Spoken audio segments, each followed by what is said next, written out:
When assessing body composition from Skinfold measurements, remember that all measurements should be done on the right side of the body with the subject standing upright. You also want to identify and mark all sites before measuring. Once all sites are marked and you are ready to begin taking measurements, you want to firmly grasp the skin fold between the thumb and index finger of your left hand, 1 centimeter above the site to be measured. The caliper should be placed directly on the skin surface 1 centimeter away from the thumb and finger, perpendicular to the skin fold.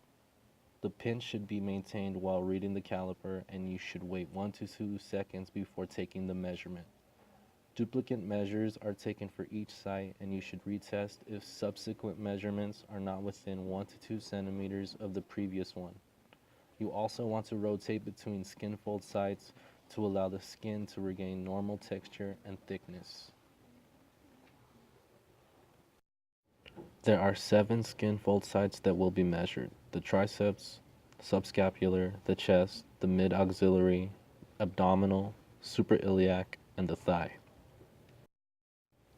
The triceps site is located halfway between the acromion and the olecranon processes.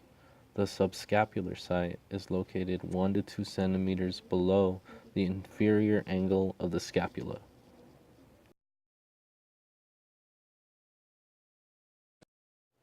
The chest site is half the distance between the anterior axillary line and the nipple for men, or 1/3 of that distance for women. The abdominal site is 2 centimeters to the right of the umbilicus. The suprailiac site is in line with the natural angle of the iliac crest taken in the anterior axillary line immediately superior to the iliac crest. The mid-axillary site is on the mid-axillary line at the level of the xiphoid process of the sternum.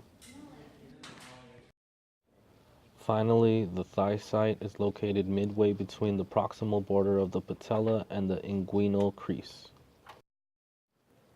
Now that all sites have been marked, it's time to start measuring. The triceps site is a vertical fold.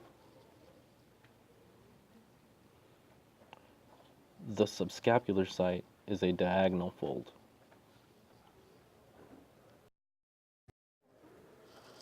The chest site is a diagonal fold. The abdominal site is a vertical fold.